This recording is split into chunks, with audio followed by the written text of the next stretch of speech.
Hello and welcome everybody. I at least think we are live, and that is live like Flippin Orbs live. So for those watching on Twitch live, hi and welcome. And for those who are listening to this in your favorite podcast app, I'll do the classic intro. Hello and welcome to Flippin Orbs. My name is, as always, Gordon Anderson, and with me today on both livest Twitches and here on the pod, we have... Who wants to go first? My name is usually Elliot Davidoff, aka Beta Central. Maybe not always like Gordon. I am Seb, as always. Perfect. At least we are hearing each other and we are recording for the pod. So let's see. Maybe also the Twitch viewers are snapping up. Today we are doing a very special episode. And that is something incredible happened. The Eternal Central Ban and Restricted list was updated. Whoa! And... yeah, Elliot, do you want to tell us what happened? Sure. So those who have followed for a few years are probably aware that in Sweden, the ban and restricted list updates once a year. But in the United States, the primary ban and restricted list for quite a while has been the Eternal Central list maintained by Jason Jaco. And it has not changed since... I'm not sure if it's ever changed, or certainly not in sort of modern day old school past few years. It's been static. And just this week, Jaco announced that there is a change to the ban and restricted list for Eternal Central tournaments, and that is that Maze of Ith is now unrestricted, joining also the Swedish rules and the Atlantic and Pacific rules in the US, which have started more recently with unrestricted Maze of Ith. So now basically all rule sets that anybody I'm aware of is using across the world are consistent on Maze of Ith being unrestricted. Yeah, that is actually quite cool. Or cool is maybe the wrong word, but at last is my feeling. Why was it restricted to begin with, Gordon? Like to begin with in old school or in the beginning in 94? Old school, it's because of... It's because people think it's too powerful of a removal effect, and but that's from back in the day. That is from back in the day. It certainly was back in the day considered to be too powerful, right? I mean, I remember. Yeah. And it lingered. And I think the same when old school started. You just continued with that. Oh, it was too powerful then. I have these memories when my creatures got untapped all the time. So it stayed restricted. Yeah. Until, what is it? Swedish rules unrestricted it 2 years ago? Almost 1.5 at least. And nothing happened. Well, yeah. I don't think so. We talked about earlier that it took around maybe 1 year for a card that got unrestricted to get it to be like something, to make an impact, but I don't think Base has done that yet. Not much of an impact, but no. There's not a deck in the Swedish metagame that abuses Maze. Exactly. Let's say, yeah. Right? Yeah. No, I've built a couple because as most people who are frequent listeners know, I am not a fan of white, and therefore, I've tried to build a couple of decks without white, and the best removal you can use then, since 1.5 years ago, was the Maze of Ith. But still, like a strip mine, Chaos Orb, Armageddon, and suddenly you're dead. Because you don't actually remove the creature with it. So right, it has gone so-so. Right. We should sort of say, I guess, strategically, what are kind of the pros and cons of Maze of Ith over other types of removal. So one big benefit of it, obviously, it can be played in any deck. It's colorless. It doesn't cost any mana, although it does cost a land drop. But I think the biggest benefit is that it always controls the opponent's biggest threat. Right. So whereas if you use your Swords to Plowshares early on a Hypnotic Spectre or Savannah Lions, and then the opponent plays a Jusum or a Sarah Angel, you've already used your Source Plowshares. Whereas if you play Maze of Ith, it controls the Hypnotic Spectre in turn 2 and 3, and then it controls the Jusum on turn 5 and 6, right? Exactly. So that's a big benefit. On the flip side, like you said, it only does that as long as it's in play. So if it gets removed, suddenly that creature is back, right? So that's kind of the way I see the pros and cons of it as removal. Yeah, one of the like biggest like the thing people take up is it always removes the big creature and is so good with sweepers, and therefore it is too powerful and more powerful than Swords to Plowshares. But if it's more powerful than Swords to Plowshares, why is deck like the deck not playing that one single copy they can? Right, playing 4 swords and 0 maze, right? Yeah. But yeah, that's a good point. It's clearly better when it has some synergy with what's going on in your deck. So sweepers, the Abyss, Wrath of God, etc. Forcing your opponent to play to the board with maze and then punishing them for that with a sweeper is clearly where it's at its best. Exactly. I think get 3 creatures out. You have 2 mazes, take some damage from the third, and then just all 3 are gone, and you need to play 3 more before you can start to attack me again. I think probably the deck is the most mana hungry deck, so that's a problem for it. There's probably a control environment that some mazes are good. You already mentioned it, Gordon, that if you don't play white, yes, it's a good card.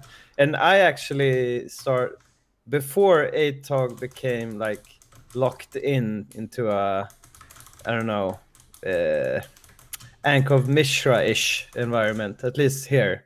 I thought that it was a really good answer to ATOGs running around, because it's like, okay, do you want to sacrifice anything? What do you want to do? Well, I can. So it's like you can't really beat through it with an ATOG. But now, they got the Winter Orbs and they got and probably Vice also. So there's maybe Vice actually is a reason why Maze also isn't that efficient card as it was before, actually. Why do you think so? Because if you unrestrict Black Wise and you're able to play more Black Wises, if you just play Maze of Ith, you take damage each turn. You're not able to play your cards. So, it could be, at least now, I think that deck, the ATOG deck, is a good, like, it really hates on many different angles. So, yeah. But Elliot, what would you say? This is a correct decision. Sure. I mean, I've had a little bit of a hand in shaping the newest rule set that's being used, the Pacific rules, and we certainly thought it was not controversial to unrestrict Maze of Ith there. I guess maybe we could, before we dive into kind of specific synergies or what might change with Maze of Ith, we could say just a few words about the different rule sets and the different kind of philosophies around restriction, because I think people might be wondering, why has this changed, or why has nothing ever changed before in Eternal Central? Why has it been sort of more consistent? Other ones have had more frequent changes. So, I certainly endorse this decision. I think it's the right decision. I think it's in some ways a long time coming, but also, there's no huge rush in old school. We're not changing the card pool. So, stretching out the changes over a long period of time is just fine. I don't think anybody was complaining too much about it. But and like I was saying before we started recording, I think there's an interesting kind of difference of philosophy about how to go about managing a restricted list in a format. And one way of doing that is sort of to start with the assumption that all cards should be unrestricted unless proven otherwise, right? Innocent until proven guilty with the cards being restricted. And that's really, I think, the philosophy that Magnus has been following in Sweden, although in many ways, I guess he's been going about it the opposite way, where certain things kind of began restricted, and then if they were not sort of in theory seemed to be a problem, then they could come off until they demonstrated that they were in fact a problem. And actually, has there ever been a card unrestricted that later got re-restricted? No. Like everything so far has been like there has been heavy discussions, at least the last couple of years, before something has been done, and like all the discussions that happens afterwards when something gets unrestricted, like what the whole community goes, oh, but this and this and this. It's the same discussions as those that happened before, and it usually proves to play out as expected. But mirror, was that restricted from the beginning? Okay. So I always thought that when Mana Drain got restricted, it was because everybody played like 4 mirrors, but that wasn't the case then. No, Mana Drain was restricted because it's a Mana silly Drain. card. No, but in that environment, it was like, some cards, clearly being overplayed. But I think that Mirror was one of the cards. But I don't know which order things got restricted anyway, or unrestricted. If you want to know, you can go way back in the Flippin Orbs archive. Hear an amazing episode with Magnus MG de Laval, who goes through every noob con and banner restricted update that followed. That was actually a very enjoyable episode. I do recommend checking that out if you have not already. It is one of my absolute favorites. I have a lot of favorites, but hearing the story from the man himself about every single discussion and why and okay, but anyway, to finish my point, sorry.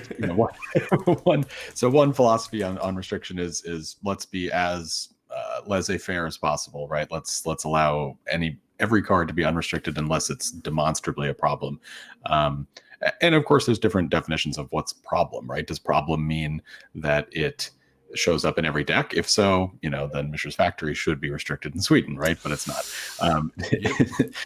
Does problem mean that it, inhibits other archetypes that otherwise might flourish? Does it mean it leads to unfun gameplay, right? There's a lot of possible definitions for problem. There is a lot of things to think about. And then I guess maybe there's even 2 other kind of philosophies, I think, for restriction. One is foster the most diversity, right? The most different archetypes in the metagame. And I think that's really been Dave Firth Bard's philosophy in trying to manage the Atlantic rule set, is to have the most possible archetypes. So for example, unrestricted workshop allows a workshop archetype that otherwise isn't available. And then the last philosophy is sort of curating a particular metagame that you think is fun or that you like for whatever reason, and perhaps to prop up certain archetypes that otherwise are wouldn't be strong enough otherwise. Like building a cube. You do it. Yeah, exactly. Like making choices around what goes in your cube. Yeah, and I think to some degree that has been the guiding philosophy for Eternal Central to date, is to give aggro a boost. And the sense was that Maze of Ith would be a problem for aggro decks, and that in the kind of state of nature of old school, aggro decks are a little bit too weak compared to control decks, and restricting Maze of Ith would help prop them up. And frankly, I don't know if Maze of Ith is the reason that we've seen more success for aggro in Eternal Central versus other formats, but it has been the case that mono black aggro won the big event at Eternal Weekend last year, for example, unpowered mono black aggro, and goblins and decks of that nature tend to be more competitive, I think, in Eternal Central, or perhaps people choose to play them more. I don't know. I mean, it's hard to. I think there's a couple of reasons why, and I do not think Mace is one of them at all. that's from my point. I think Full Empire. Well, say more. Full Empires does a lot. Yes, that's true. Him in Tutorok is a great card against dirtly decks. And also Goblin Grenade is a good card. Goblin Grenade and the better aggro creatures in Fallen. I think that is part of it. The other part is I think it's played more. And sure, Fallen Empires makes it so it's played more because it's more viable with those cards, but also the cheaper reprint rules than classic Swedish. But now, like most of Europe are playing by Swedish banner restricted list, but with the same reprint rules as Eternal Central. So that should not be a factor anymore. And then my conclusion, Fallen Empires, Strip Mine, I do not believe makes it better or worse for aggro decks, because Strip Mine is just busted in every deck. And I think, as our friend here in Stockholm, Martin Berlin, once said, the best deck for a Strip Mine is Workshop. And I do believe that as well. And the deck. Well, do you think let's the not deck get- is the... Okay, whatever. I think the deck is super good with Strip Mine. But let's not dive into the Strip Mine debate. But Yeah. more Although there is one important point to make about Strip Mine vis-a-vis Maze of Ith, is it's in some ways it's ironic that Sweden unrestricted Maze of Ith before Eternal Central, when Strip Mine is unrestricted in Eternal Central, but Sweden, absolutely. right? So you'd think that that Maze of Ith, if it were a problem anywhere, it would be a problem where there's restricted Strip Mine, right? But we've seen it has not in fact been a problem. No. We have here in chat, as we are for the first time ever doing this live, we have Svante Landgraf in chat saying ATOG is the best Strip Mine deck. And I can go with that as well. I did not even think about the ATOG deck at all. But I'll sign off on that one as well. Okay, but since this is the Maze of Ith podcast, what do we think is the best Maze of Ith deck? I have 2 decks, which I've played, because I started brewing with Maze of Ith as soon as it got unrestricted in Sweden, for the reason we told later. I only owned 1 copy before that happened. I had to buy more copies. And 2 decks. One is Candle Flare, and the other is my special sweet pile, which I just love to death, which I call Candle Beast.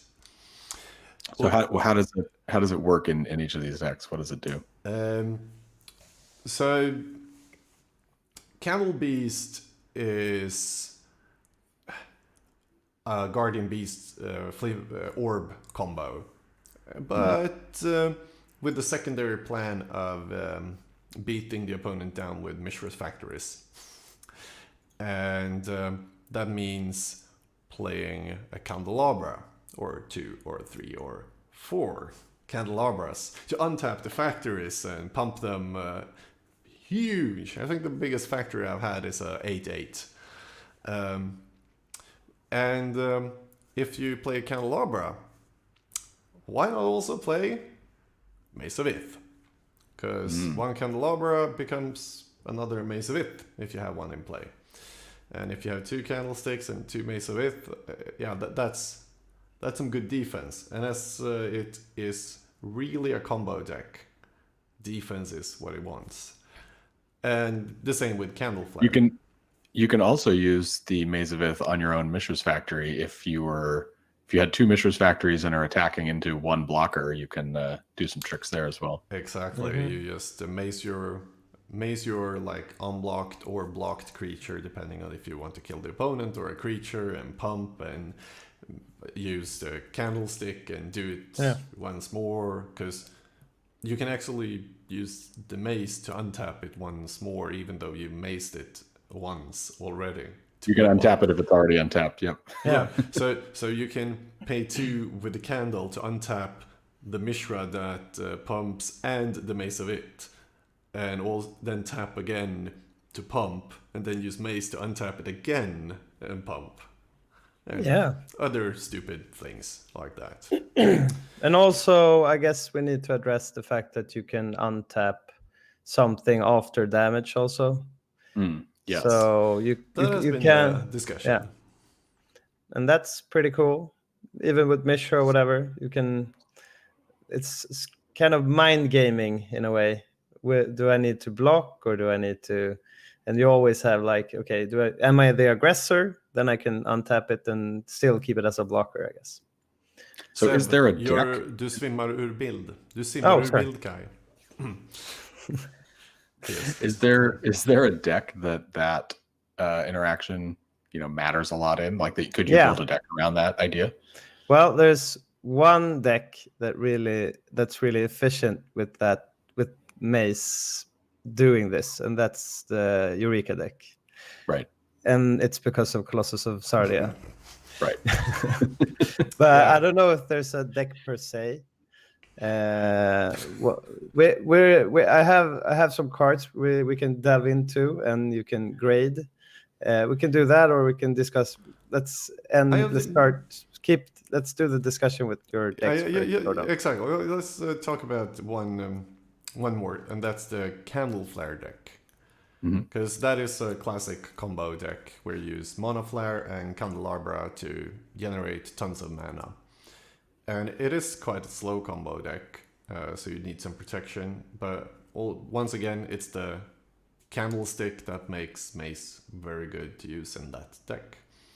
And as that is a creatureless deck, my build also plays to the Abyss for protection. So you dedicate 6 slots for protection against creatures, and then you hope for the best against other things. And that's probably what we do when we're not playing white. Yeah, we hope for the best in many situations. The other deck I wanted to mention, which I think, just thinking about what will change in Eternal Central, right? What decks might be helped or hurt by this. The deck I wanted to mention was Troll Disco, which I think is a great shell to use multiple Maze of Ith in.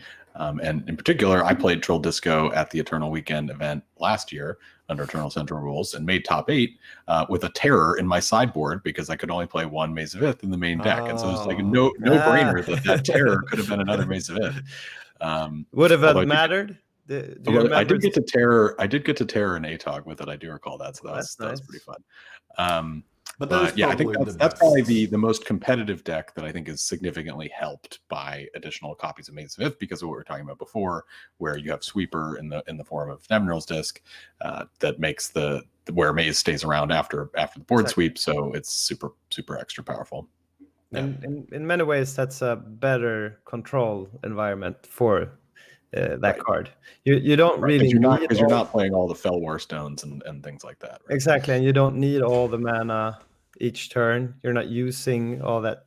Usually, when you play against Troll Disco, you sit and stare at each other. Sometimes when you flip, when the disc is in play and active. Exactly, or when you've just used your disc because, okay, let's start this over. And if you haven't deployed your Sedge Trolls or whatever. So right, and because that deck is typically just red black or Grixis, there's poor targeted removal, right? There's terror and there's lightning bolt and fireball, but that's really what you have to get rid of opposing creatures. Really you want those lightning bolts for comes right, and if the Jusum comes down, your lightning bolt isn't going to help. So Maze of Ith is pretty perfect in that deck. Yeah, Grixis colors are the most fun, and they needed removal. I think it's really, really good. But that's 3 decks, and we can probably brew. I don't know if your candle beast whatever is a real deck, but yeah. Hey, there is an article on wak-wak's blog about it with 4 different builds. It is amazing. Did you write this article? Yeah. I'm gonna you're being proud that you write it, but I've gone to the finals of a smaller tournament with about 20 people. Yeah. 18. Okay. I play maybe up to 3 Maze in my Eureka deck. So I think Eureka is a really good deck for Maze, since you get to deploy it with Eureka if you. Right. So then the issue of losing your land drop doesn't matter. So that's exactly. But I haven't really thought of a deck for the card. More of cards being good with the Maze or good against other cards, opposing cards. Oh yeah, now I'm looking at my article. I also put it in the chat for those watching on Twitch, and I forgot the most important build. That's Elliot. That's why you say the words you're saying about it. It's because is It putting it started down. out without the beast combo. That was just because I love the beast combo. It started out with just the factory part and 4 copy artifacts to copy the candle or the factories, to just swarm the board with factories. Make the biggest possible factory. All right, Yeah. I can get behind that. That sounds like a deck that actually could suit your taste. Hey, Elliot, have you ever tried Ashes to Ashes in your like disco deck or something? Not in disco, but I feel like I maybe put that in a sideboard of a reanimator deck or something like that once upon a time. But that's a card I always try to get in when I play those kinds of deck, but I always take it out like the last thing I do. I don't know if 5 it's damage is pretty rough. I feel like maybe in like a greed ivory tower deck or something, it would be good. But you need some way to make up for the 5 damage. I think you can probably get a lot of people with the card. It's kind of a spike card, not you're being spiky, but it's like with spike, the card. You're like, aha! And I think you probably could get some people with that card because black usually don't have that kind of removal. But yeah, I haven't really found. You're probably right. Something you need the more life, or I don't know if like the all aggressive black decks even play Ashes to Ashes. I haven't really. All right, we gotta put it in a deck with Diamond Valley, like we were talking about in the last recording. Bring that back. I did try. By the way, I tried playing the Diamond Valley Serendip Jin deck. I built it. I played it this past week, and it was okay, not great.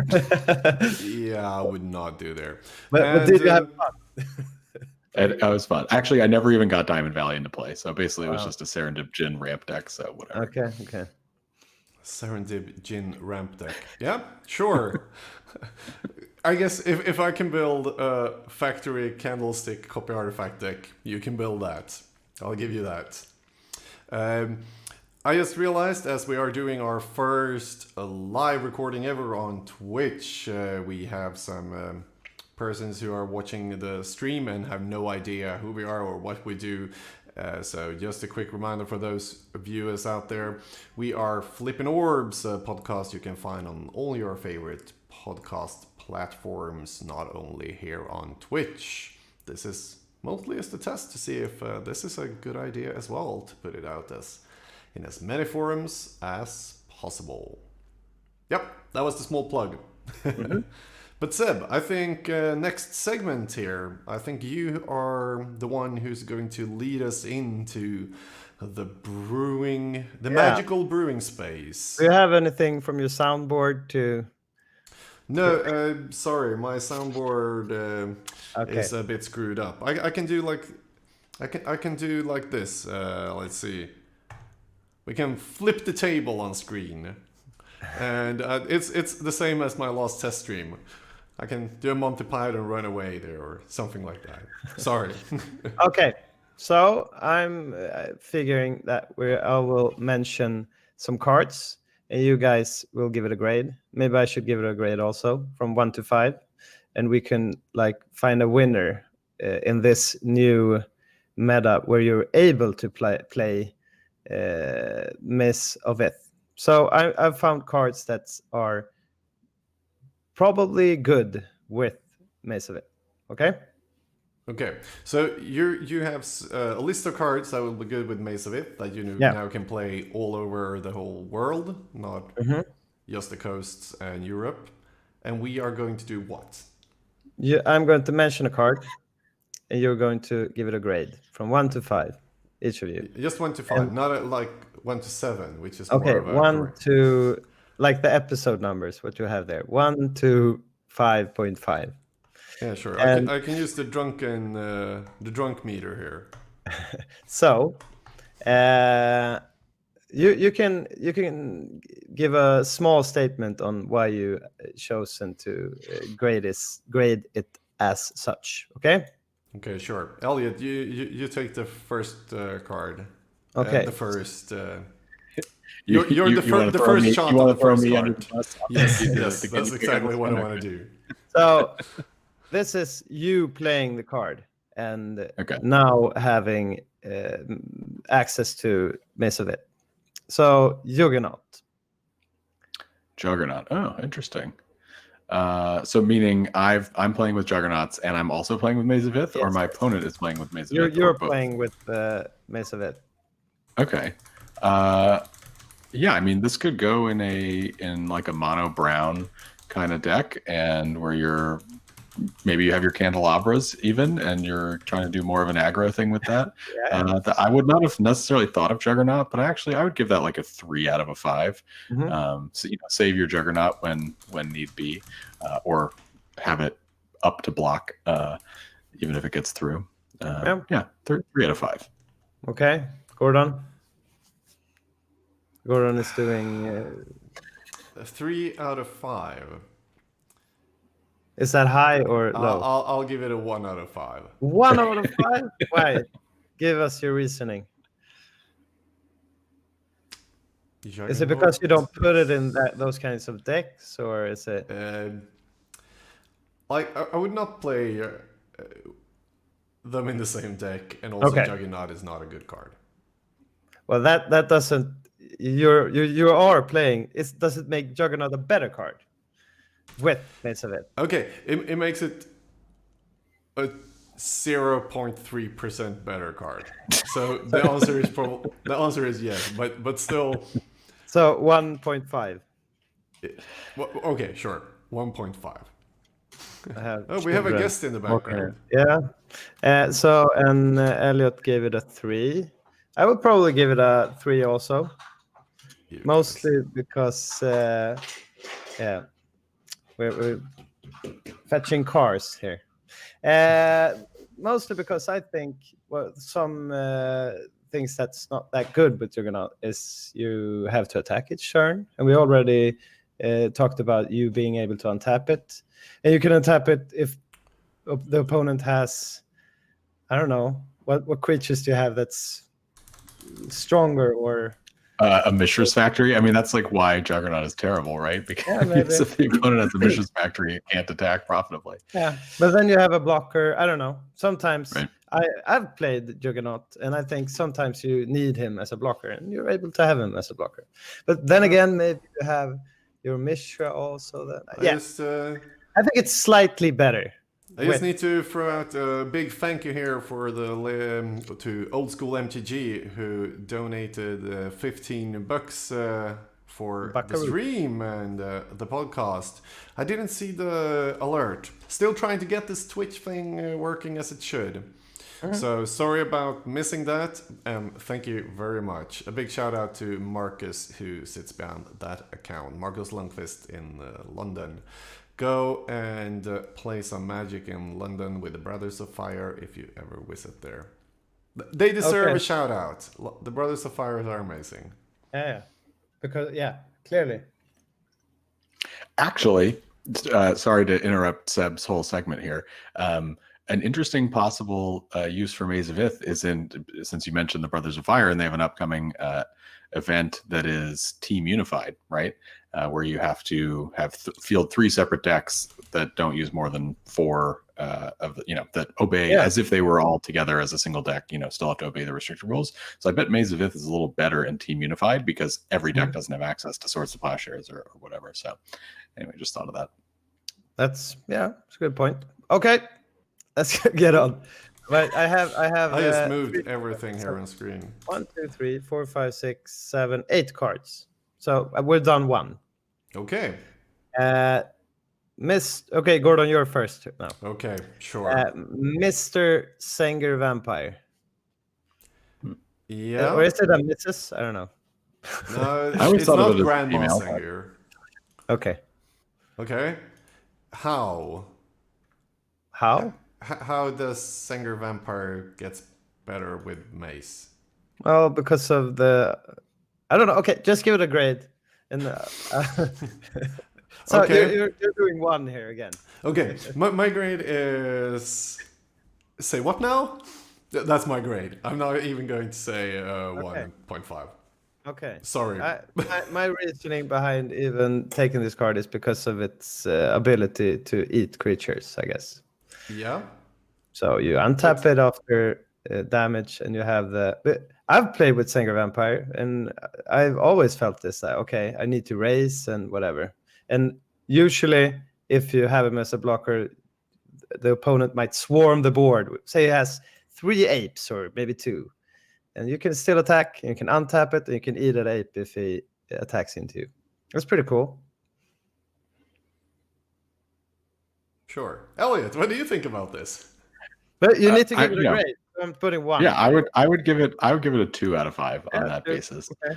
No, I mean, you know, it's basically virtual vigilance, right? You're giving Sanger Vampire vigilance. So is that worth the whole card? I mean, no, you wouldn't play Eternal Warrior on your Sanger Vampire because that card is terrible. But since you're also getting some additional benefit out of the Maze of Ith and being able to control an opponent's creature, you know, having that side benefit of giving your creature vigilance, sure, it's worth a little bit of something. Yeah. I am putting down a 3 here because I think that's the best kinds of deck for the Maze of Ith. You need Maze of Ith in the environment where you play a Sanger Vampire, usually. And if an opponent has 1 or 2 Mishras, you can, well, he can't really attack you. So I think it makes Sanger a bit better.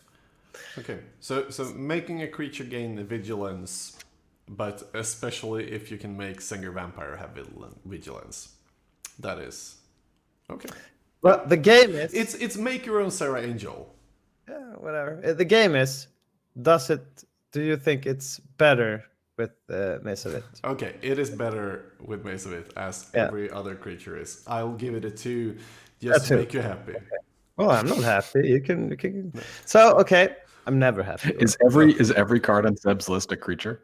No. I have 2 cards that's not creatures. And we have 5 to go. Actually, maybe 2.5 cards that's not creatures. I'll be right back. Yes, tell Elliot about the next card. Or do whatever. We already talked. 30 seconds. We already talked about it. It's the Sedge Troll Disco thing. So how much do you think Sedge Troll or maybe even Disc is better? Yeah, Disc gets better. I think Sedge Troll on its own doesn't particularly matter. I mean, I guess it's for the same reason as Sanger Vampire, right? Being able to attack with your Sedge Troll and then have it untapped to block and regenerate is obviously good. So maybe Sedge Troll gets a 2 out of 5. Disc, I think, gets a 4 out of 5. Disc is way better with Maze of Ith. Okay, let's bring down Disc then, so we don't have that many creatures here. I'm removing Sedge Troll. I just wanted to have the a beta or an alpha.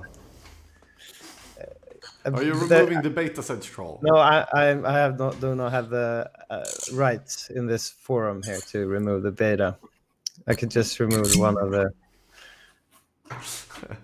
And the reason why I took a small break was can't record Flippin Orbs without something to drink. Especially now that on Twitch we actually have a drunk meter. It's mostly actually there for the upcoming streams. I will fly down to Italy in a couple of weeks to stream the Fishley World Cup, which will be one of the world's biggest old school tournaments. Oh, there we have them, the cards. For those who are listening to the podcast, sorry to say, you just missed Beta Sedge Troll showing up some Beta Sedge Trolls. There we have him. So, Elliot, how many Sedge Trolls are we talking about here in that binder? I think there's 4 beta and only 3 unlimited for some reason. Okay. I'm not sure why. Well, it's the binder's fault. I see you have like those with the 3 on each. Yeah, that is why. Okay, Gordon. I will drag you through this mess. Disc. How much? What grade will you give it? How much better it becomes? Yeah. You have 1, 5, 2. Is it still 1 to 5 or 1 to 7? Yeah, 1 to 5. Okay. You can give it a 7. I will put down 5. Out of 1 to 5, I will say this becomes 4 or 4.5 better. Okay. Well, that's cool.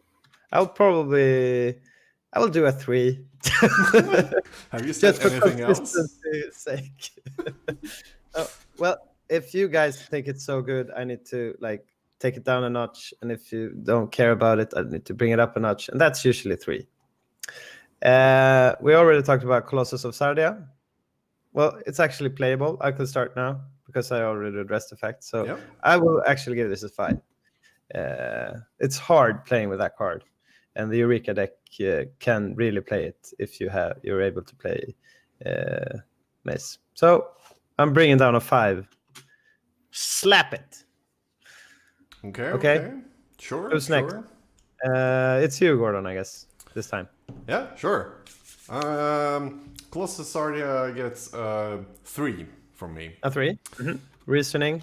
Reasoning, it becomes a lot better, but it's still not 9-mana creature. So you either need to find a way to cheat it out, so you don't have 9 mana to untap it. If you cast it, you actually have 9 mana to untap it. Okay, sure, mana walls. You can reanimate it also. And yeah, like if you, but Or if you you can- don't cheat it out, the maze. Is that cheating? How is Anime Dead not cheating something into play? I don't know. I think Eureka is the most cheating. I think the other one is more. It's harder to get it into the graveyard first, also. Whatever. Okay, Elliot. Yeah, since I don't know, Gordon's grading on a, you're grading on a curve. Gordon's not grading on a curve. He won't give the card credit for being way better with Maze of Ith if the card is still bad. I'll split the difference and say 4 out of 5. 4. Well, that's good. And you agree with me, or how's the why? How's the whys and why nots? Yeah, I mean it becomes playable, right? I mean, I've kind of toyed around with the mono green Eureka with Colossus. You can also play Instill Energy as another way to untap it. So yeah, it's worth a shot. And you can maybe play it as some kind of Twiddle Eureka weird deck. I don't know. Twiddle. I haven't put in Twiddle. An honorable mention. Twiddle is maybe it's more fun with more mazes also. Okay, next card. Twiddle becomes 4.2 better. Okay. Yeah. Well, yeah, I guess, does anybody play Maze of Ith in Twiddle Vault? It seems like a reasonable card there because it can give you a little bit of protection while you're trying to assemble your combo. I think I think you are correct in it's a reasonable card, but how the deck is right now, it's more you don't play any protection. The most successful version of it just plays creatures in the sideboard instead. Right. Like I don't know, Urnams. Gordon, do you remember? It's Philip Garcia's version, latest version of it. He played it in Newcomb. He went really well with it. Well, it did. It was like in contention for top 8. And you're still... you weren't in contention for top 8. He was. No, I wasn't. So he played Urnams and, I don't know, some creature. Maybe Serendips in the sideboard also. Yes, he did. I think he played Sarah Angels and boarded into Geddon deck. I didn't think it was an Arabian aggro. It was either of them. You can do whatever. But it was more the most successful variant, best variant thingy I was checking. I'm not. Yeah. That's a discussion for another time. But I think it's probably a good card in that deck also. It's the same as with the decks we talked about earlier, like Candle Flare. But there you can use... if you want to build a more slowish combo deck with some control elements, I think Maze is a perfectly reasonable card if you're not playing white, and especially if you have cards like Twiddle. Yeah. Okay, next card. But we have a question in chat here. No drunk meter on. Is Seb drinking alcohol-free beer? And you're having something also. Yeah, I actually added 1 on the drunkometer. I've had 1... 1.5. 4.2, yeah. 4.2, yeah. The same grade as I gave Twiddle, just so you... if no one... But now if it went like this... No, we're really keen on the alcohol like addressing how much alcohol you have in the beers here in Sweden. There is 5.3 now. Yeah, because here in Sweden, Elliot, you can only buy up to 3.5, like supermarket. You need to go at the supermarket. Yeah. Okay. You need to go to a special store to buy all above. Anyway. It's all about the base. No, all about the alcohol. All about the alcohol. The next card is... Elliot going first?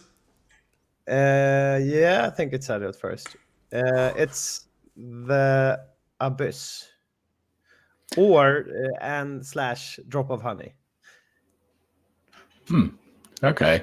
I mean, the Abyss doesn't need any help, right? Like that card is already really good. Mhm.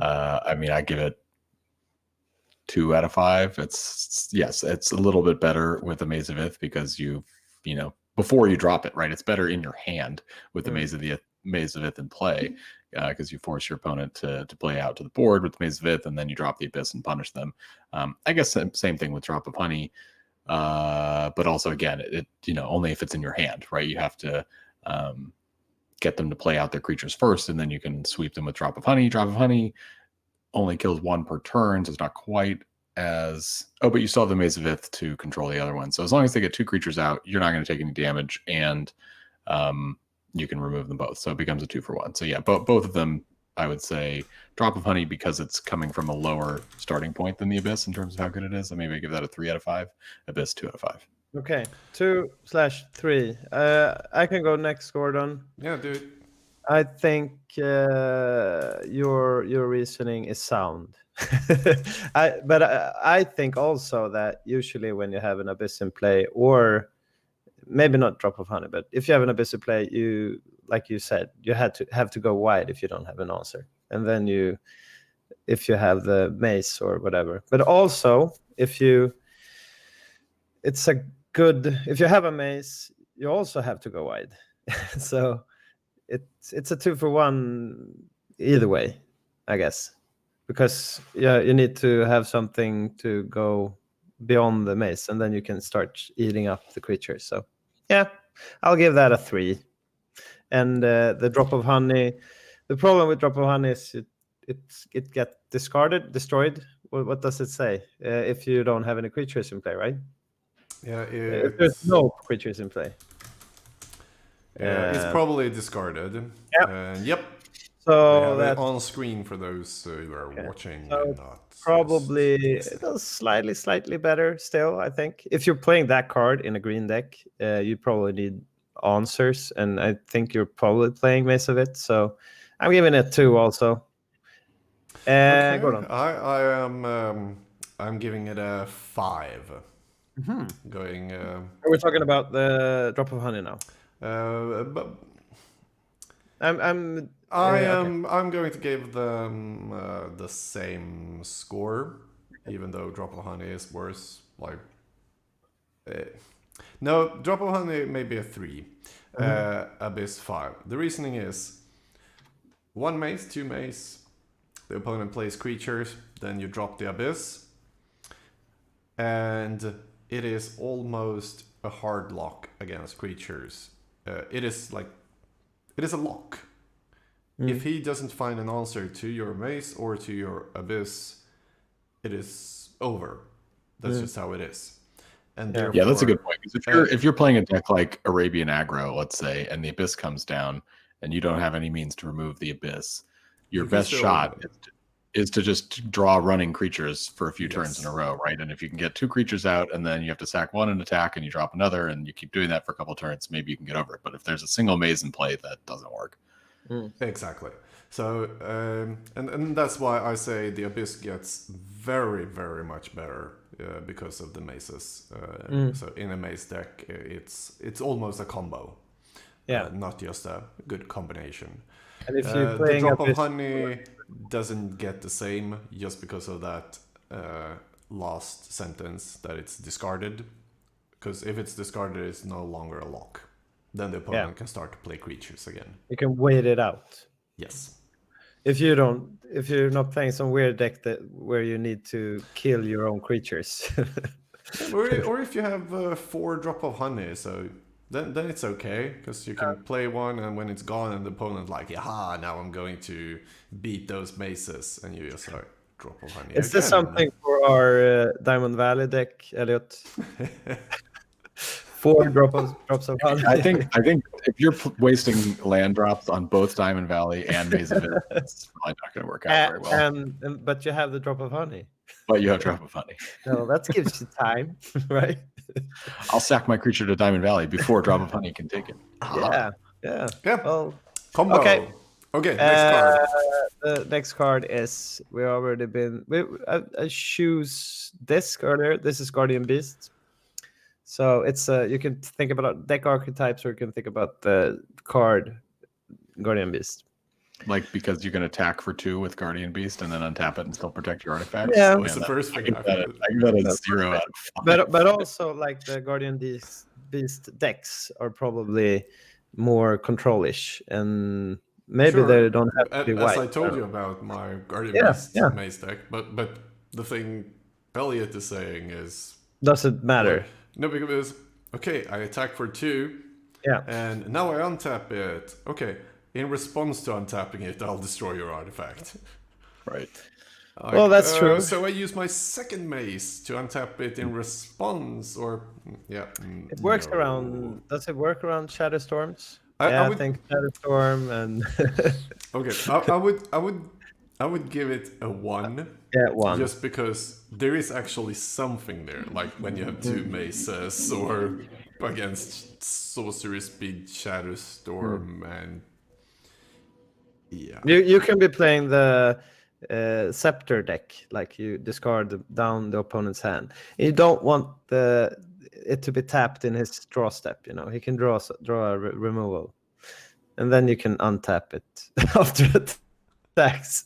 So you have the clock. So that's the 1. Okay. Elliot, if your Guardian Beast deck is relying on attacking with Guardian Beast for any reason, you're doing it wrong. Or very right. I'm won games that way. Yeah, exactly. I'm not going to maybe build a deck around that as a win con. Or maybe actually I will. Because Elliot, aren't you like me on that? Isn't it fun to just have one obscure win con in the deck? So you build this whole combo control-ish with Guardian Beast, and you don't I don't need a win con. I don't even need factories in this, because once you've killed all of your opponent's permanents with Chaos Orb, then sure, attack with Guardian Beast. That's fine. Okay, all right, fair enough. I think that's a perfect win con. We had some visitors that wanted to play with us. Do you remember, Gordon? And you played your against. Cam just died, and a hand comes into my image. Did my Cam die? No, it's back again. Okay, it's probably some screensaver thing. But you're always telling it completely wrong. So but my version is better. So. Yeah, because how many cards do we have to truth or better? One more. So then we're done. Take the one more. Okay, Gordon, don't want people to hear this story. So, Elliot, you put down for Guardian Beast. Also, it doesn't seem like you want to give it a high grade. So, are we putting down you for a 1 here, or? I'll give it a 1. I've given it a 0, but I'll upgrade to a 1. Elliot, I can give you the best win con ever if you want to do something fun. Yes, when we're talking about hitting for 2. Last game night in Stockholm, my win con was beating the opponent to death with a Time Vault. Under Titania's song, or with animated artifact or scenic poltergeist. Animated artifact or poltergeist, yeah, that's reasonable.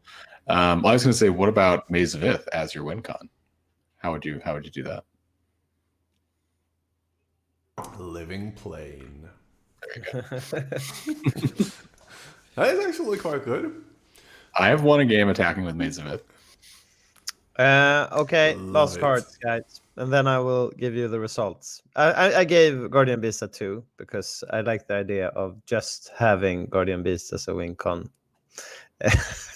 But if the opponent don't give up when you Chaos Orb all his permanents each turn, you need to have something to win with. So last card is Mishra. We already talked about it a bit. Gordon, you want to go first? Sure, Mishra's Factory. Let me just get that on screen for those who are watching and not just looking, so they know what Mishra's Factory does. Because no one knows. Yeah, Mishra's Factory gets 2 from me. Mm-hmm. It's we talked about it earlier, but it's more the candelabra that makes it better, according to me, not the Mishra. Even though you can do cool stuff with Maze, but it also depends, because Factory also makes Maze of Ith worse. Okay, hear me out. If the opponent has 2 Mishras, your Maze is not as good as it should be. Okay. He attacks for 4, 2 Mishras, 2 each. And your Maze will only be able to remove 1 damage, not half of it. Mm-hmm. How does that work, Elliot? I mean, yes, I agree that's true. But I don't really know what to make of that. So the opponent attacks with 2 Mishras and you mace it, and then he uses it to pump the other, so you take 3 damage. And right, but if you didn't have the maze, then you'd be taking 4 damage. So, I mean, it's still a little bit better. Yeah, but Mishra's Factory makes Maze worse. As opposed to Maze making Mishras better. No, I see what you're saying. Yeah, opponent's Mishras making my Maze worse. Right. And my Maze is making my Mishras better. Well, the solution to all of this is strip mines everywhere, right? Let's not open that bag of worms. Okay, so Elliot, Mishra. I give Mishra, setting aside Gordon's edge case there, I'll give it a 3 out of 5. 3 out of 5. Since you can attack through with the Mishras against the blocker and then do tricks, I think that's pretty. The tricks probably can win you a game in some kind of way. Yeah, I'll probably give it a 3 also. I think the biggest problem is you can't play Mishras and okay, if Maze of Ith isn't considered a land, maybe it doesn't matter. But you need in the most decks you need a good mana base, and that's why I always like, okay, this time I'm gonna try a bunch of Maze of Iths, but I always like, okay, I already got the lands and I want to play all these cards, and I just put one in the sideboard or something. Right. How about Fast Bond? We need some kind of Fast Bond deck where you can really get all those lands out, right? We haven't even talked about Fast Bond. Yeah, actually, I built one of those as well. I tried it like 1 or 2 times. We have some. Is it Lich? Well, yeah, actually, that's what I was going to say before. I think Lich is good with Maze of Ith because of the reason I was thinking for Time Vault is really you need to set up and protect your combo. But once you have made the combo active, it's actually you have to continue to protect it because potentially you don't win that turn.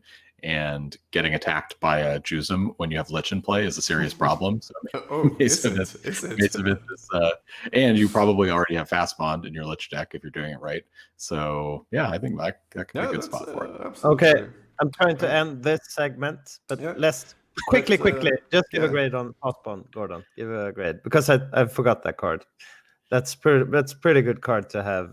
So how much better the Maze become with Fast Bond? In some way. In some way. It becomes 4 better. Elliot. It's not a 5. But Elliot.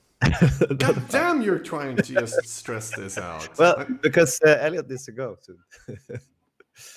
Yeah, I know, but still. Oh yeah, we're just about at the top of the hour. Yeah, I'll give it a 4 as well. I think I mean there's not that much to do with Fast Bond in old school unless you have a Lich deck would use it, an Enchantress deck would use it.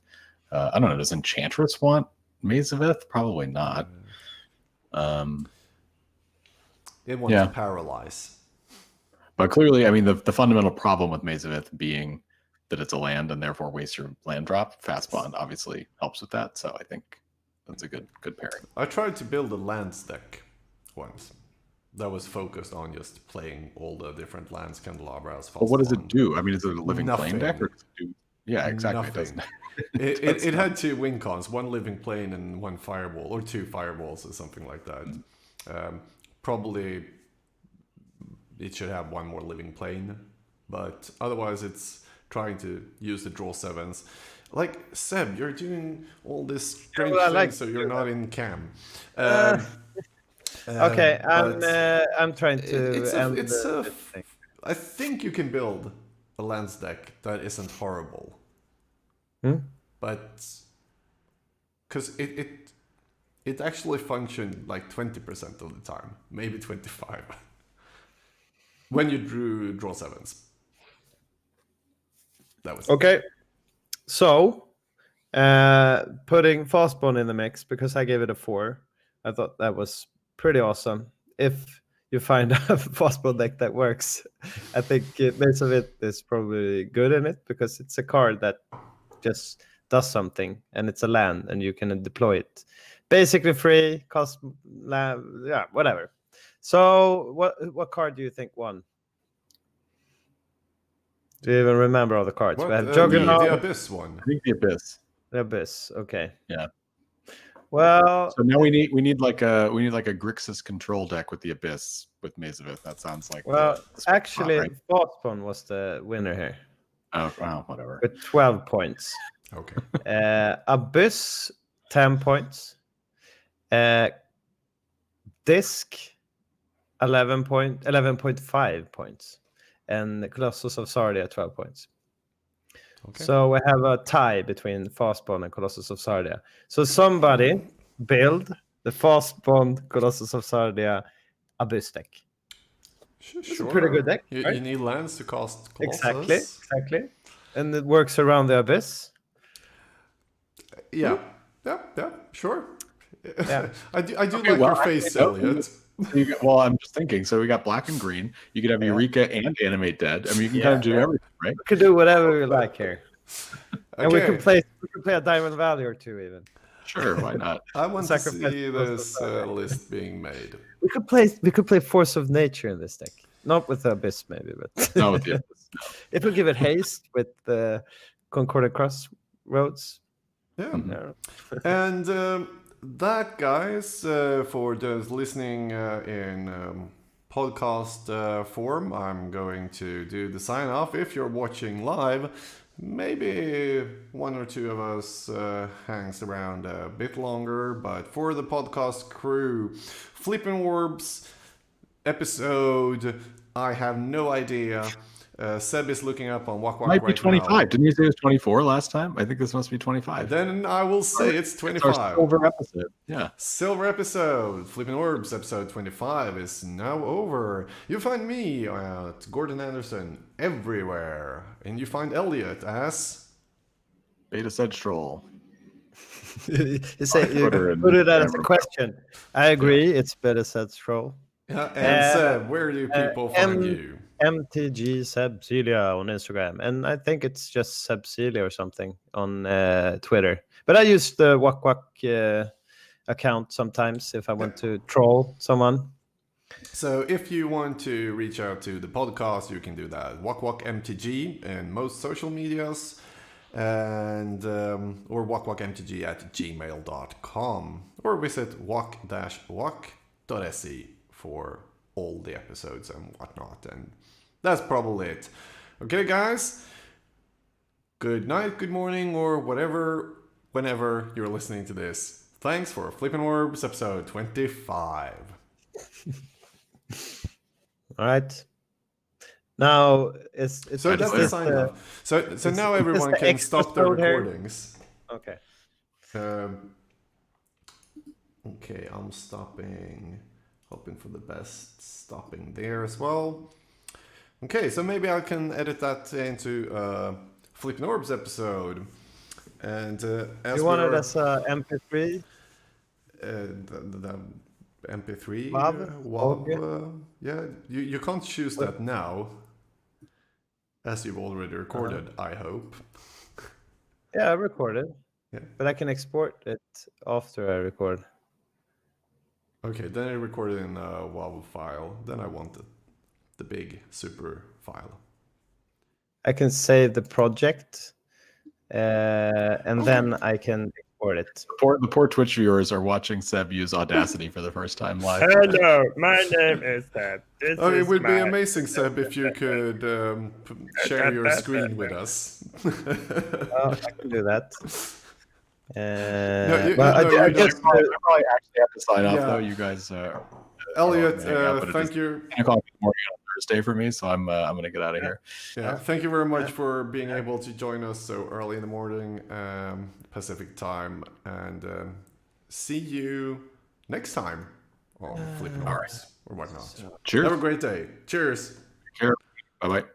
Then I'll see if my okay, almost. Let's see here. I'll need to fix Seb's cam here then, it seems.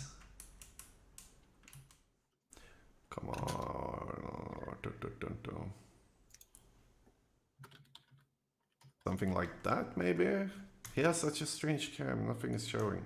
But What? like that. You wanted me to screen share. Yeah, that was not important at all. That was just. I'm screen sharing. No, This you're not. Ain't I? I No. did put that on certain. Aha, okay. Do I need to do anything more? But you don't need to do it anymore. It was more like, what are you doing in Audacity? Show everyone, because that's fun. Well, I could not start screen sharing. The browser is having trouble accessing your screen. But I'm here, right? Yeah, exactly. And if you just talk to the crew in chat for 1 minute, I need to just check one thing real quick. Maybe we could take a break for 1-2 minutes. Let's see here. I can. Let's do that. Let's take a small break and we'll be back for a bit of after party. And let's say 7:10. Yeah, I'm staying in the room. Perfect. I'm going to start the clock and see if I can go to the be right back scene here. Whoop.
music here. I haven't really set up the music setup yet, but I'm thinking people are hearing us and the music is gone now.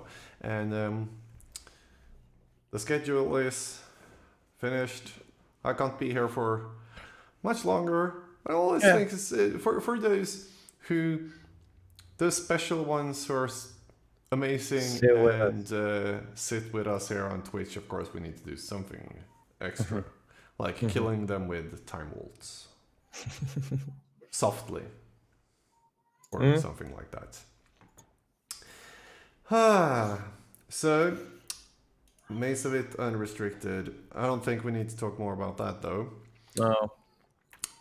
Instead, talk about your latest brew, Seb. You had something very special last time, I think. I played like Big Red. Yeah. It didn't go that well. Was it only Big Red? Usual Big Red? I've been playing a lot of what would we call them? Blood Moon decks, I guess. And this time I played. I think I took out like all colors. I probably played some Maze of Ith then, maybe 2, even. But I'm thinking that I should play. If I want to do that, I can't. It's hard being the control deck in old school. I played 4 discs. Of course you did. 4 Blood Moons, 4 Mana Vaults, and I tried Fork, but I didn't have that many targets for it. What do you think about Fork today? It's a Fork recursion. You play that, but yeah, but that's something else. Yeah. But no, like Fork is an amazing card. I love me some Forks, except it's a bad card usually. Yeah. Because you can't control it. Exactly. You never know if it's going to be good or not, and if you don't build your own deck around it. So if you just play it to be able to do some stuff every now and again, it will often sit in your hand and just do nothing. That was what I also felt when I think I played even 2 Forks, and I was hoping people playing Ancestrals and me just like, here, look at all these cards. But I just sat with it in my hand. I didn't do one sweet Fork the whole. Yeah, because you didn't even play Power yourself. No, exactly. And that's where it all. I didn't even play Black. No, I ended up cutting Black even. So the things you would like to do is like play 2 Demonic Tutors, or you don't need to double the Mind Twist, but you can at least give him back his own. If the opponent Mind Twists you, just but I didn't. I met some weird decks maybe which didn't play any spells, so I forked like a Time Twister. That was like just for fun. I didn't do anything really with it, so I would not play that in, because the deck is 3 decks now.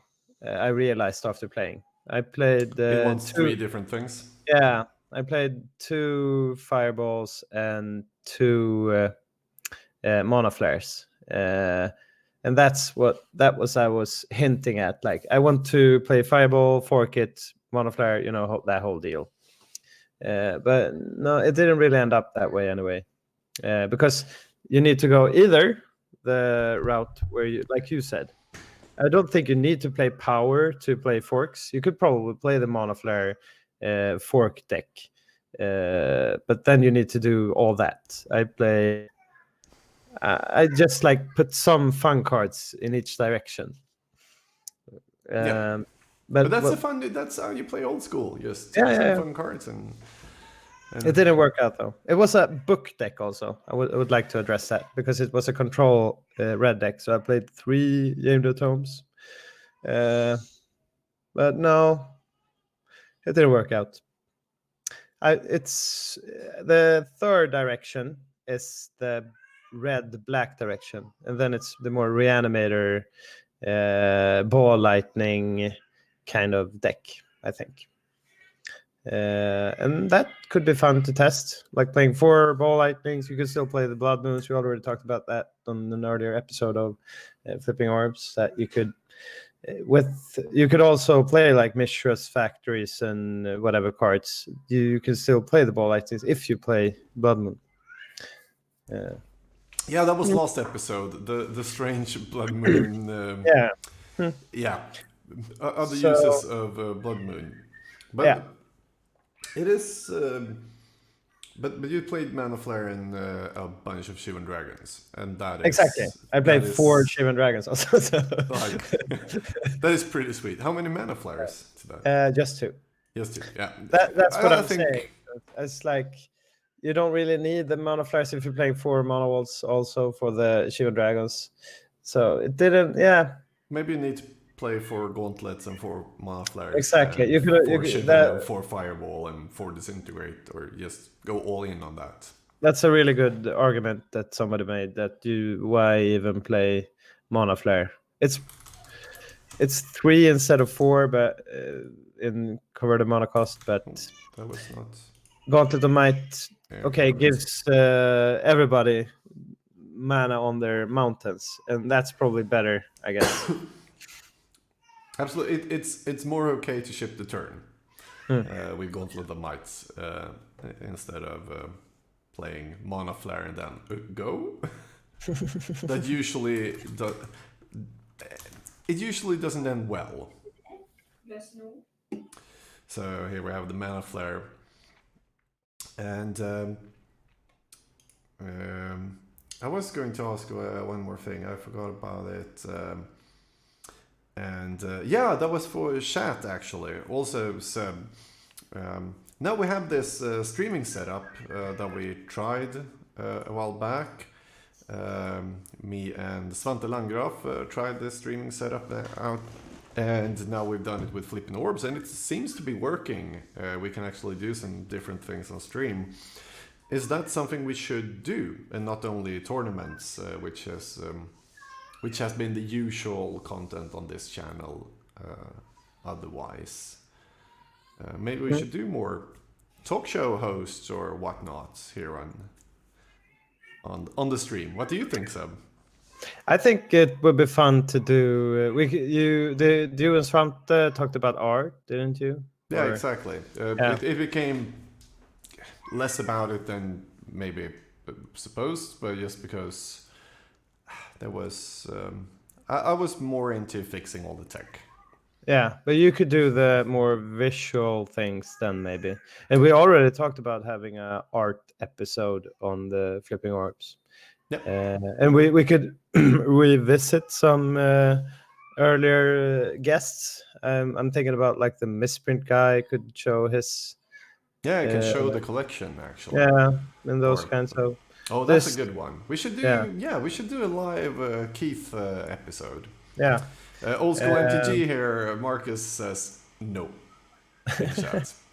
No, he don't like. That is okay. So no more video except tournaments. I'm doing the cam off here. Yeah.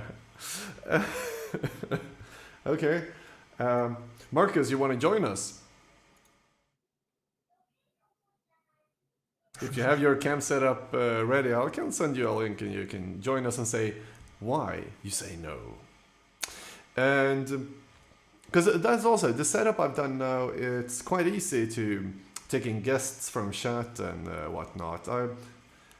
I need to do one like intermission scene, so you can do kind of like this, where now it's me and Seb, and let's go to the next segment, and it goes whee, and some good music here, like exactly, and then it comes back like and we're back with another segment with a guest. You keep doing the more Nintendo-ish sounds. Yeah. I'm like kind of sounds. I like the music. Right now I'm just playing South London Hi-Fi into Hi-Fi. South London Hi-Fi is the band. Beneath the Surface. And I don't know if you can hear it, Seb, sadly. No, I can put. I can. But I think this music was quite nice. This will probably be the stream like waiting room music from now on. Some nice lounge electronica.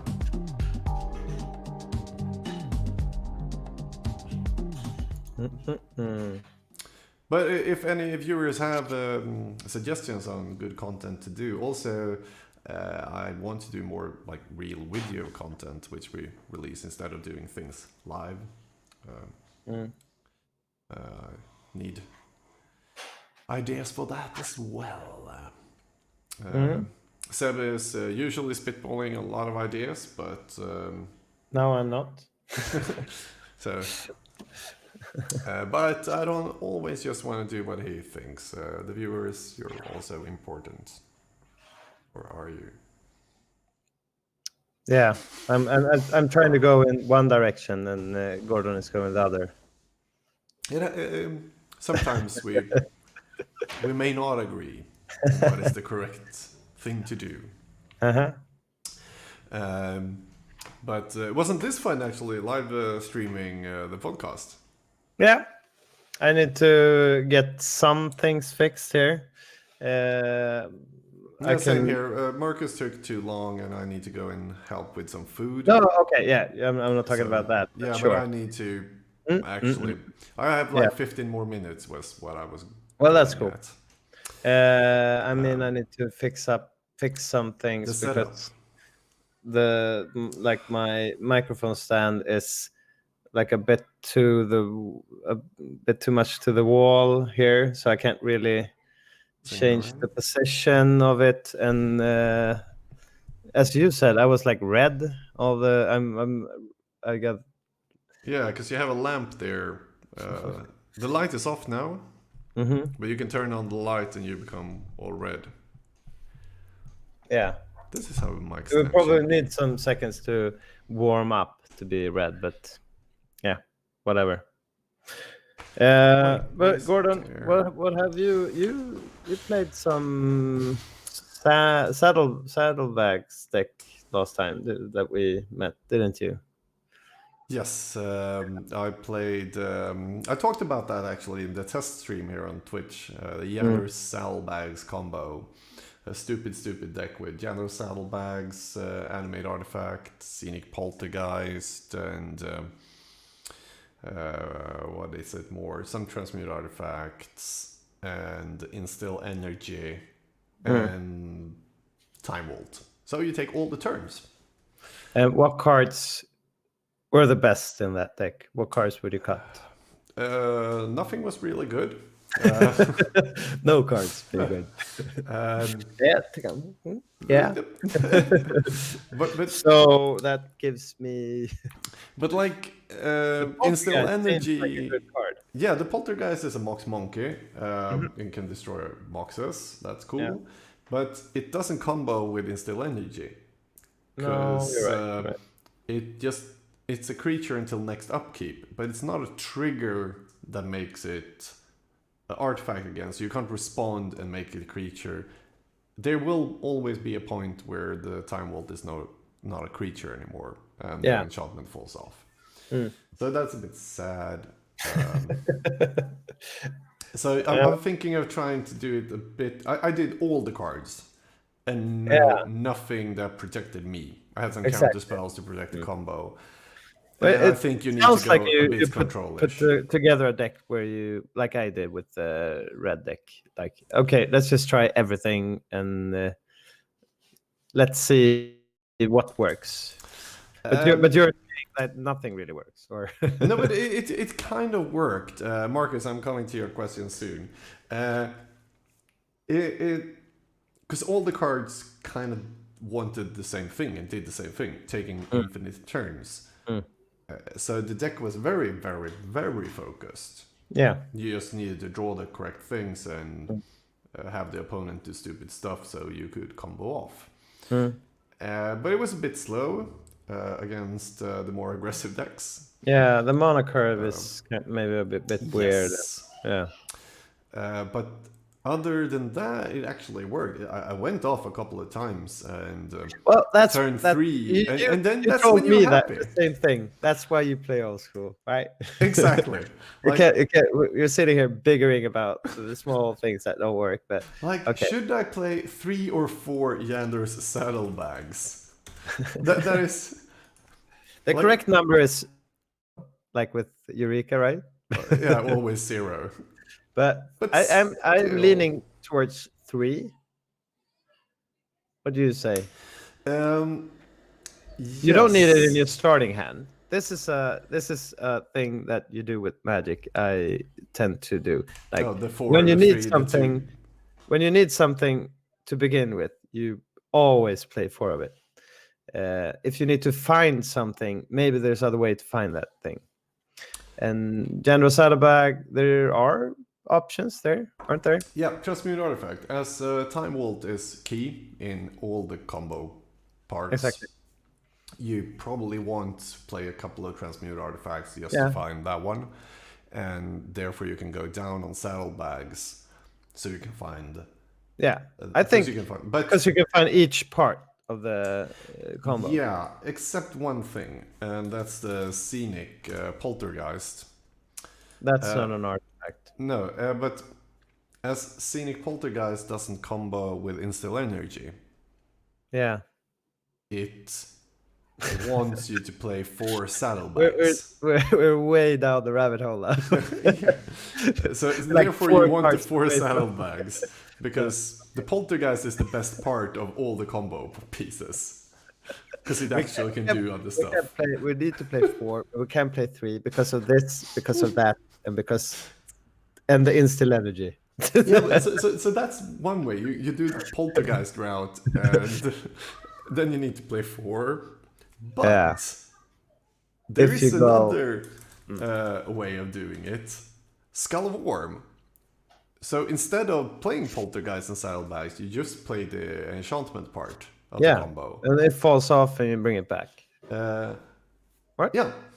Like exactly. So you go down on Saddlebags, you can go down on Poltergeist as well and try to do the enchantment cards only, do a more control-ish version to survive, and then you have Skull of Worm to kind of like recur. That. And...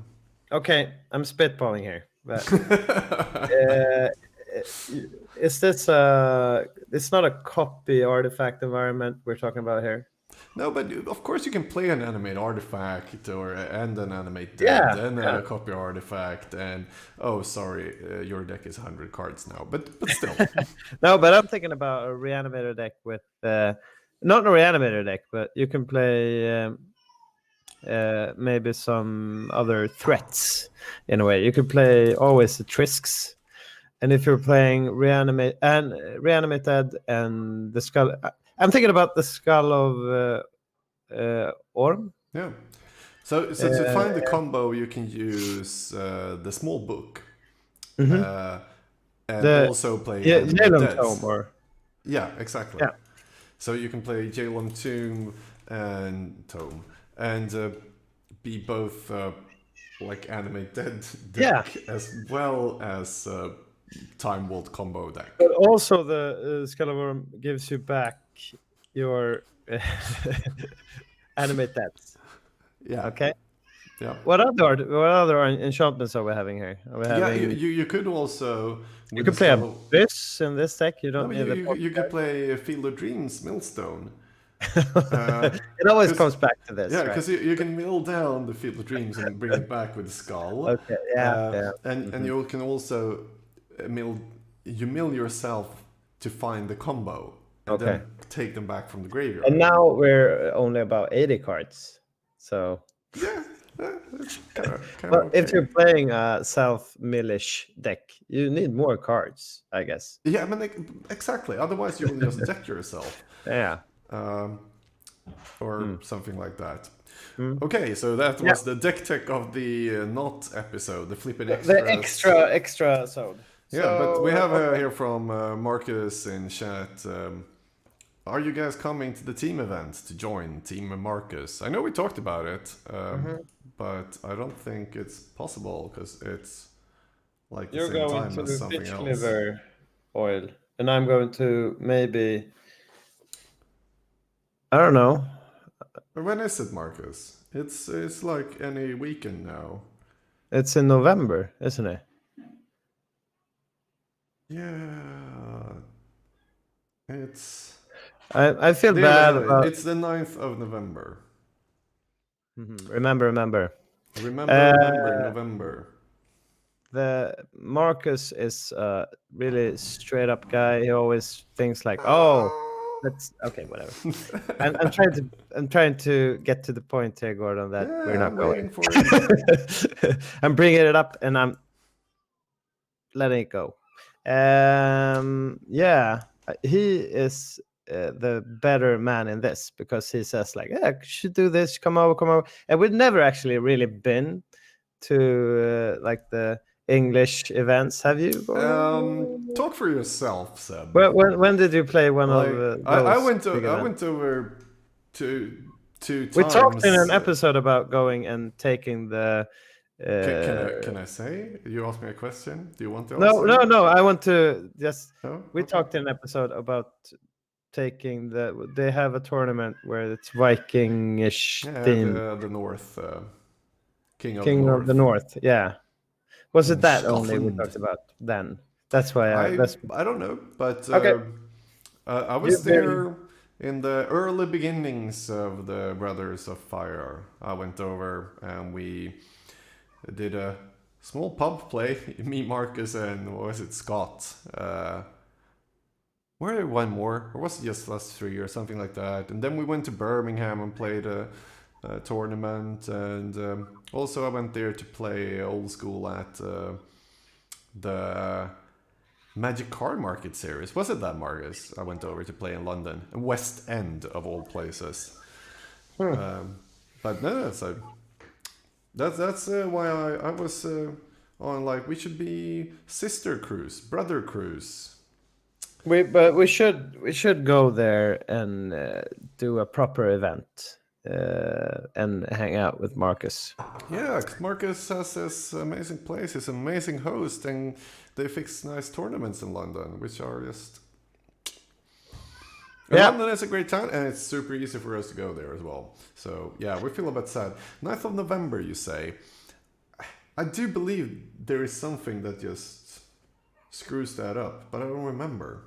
Yeah, we don't need to address this here. But should we say something else before we drop the mic?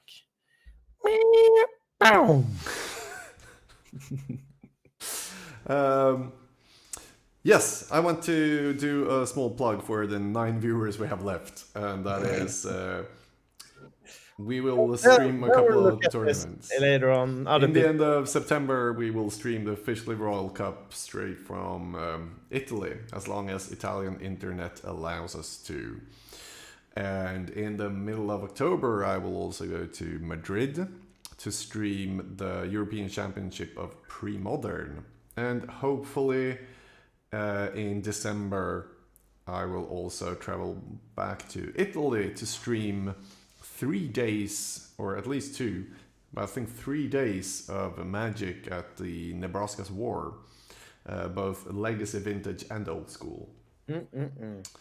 So I like Legacy right now. I haven't played Legacy for a while, but that may be what we can talk about next time. Other formats. Yeah. And everyone will just stop listening to our podcast. Well, there's only 9 people. Maybe you and I. I mean the podcast for real episode. Okay. But yeah. that's. I'm talking about this. This is a good place to meet you and I, Gordon. Yeah. So I think that was nice, and thank you for inviting me. And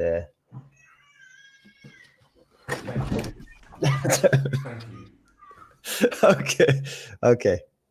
Are you hearing what I'm hearing here from here? I do hear People your are screaming for shot. minutes.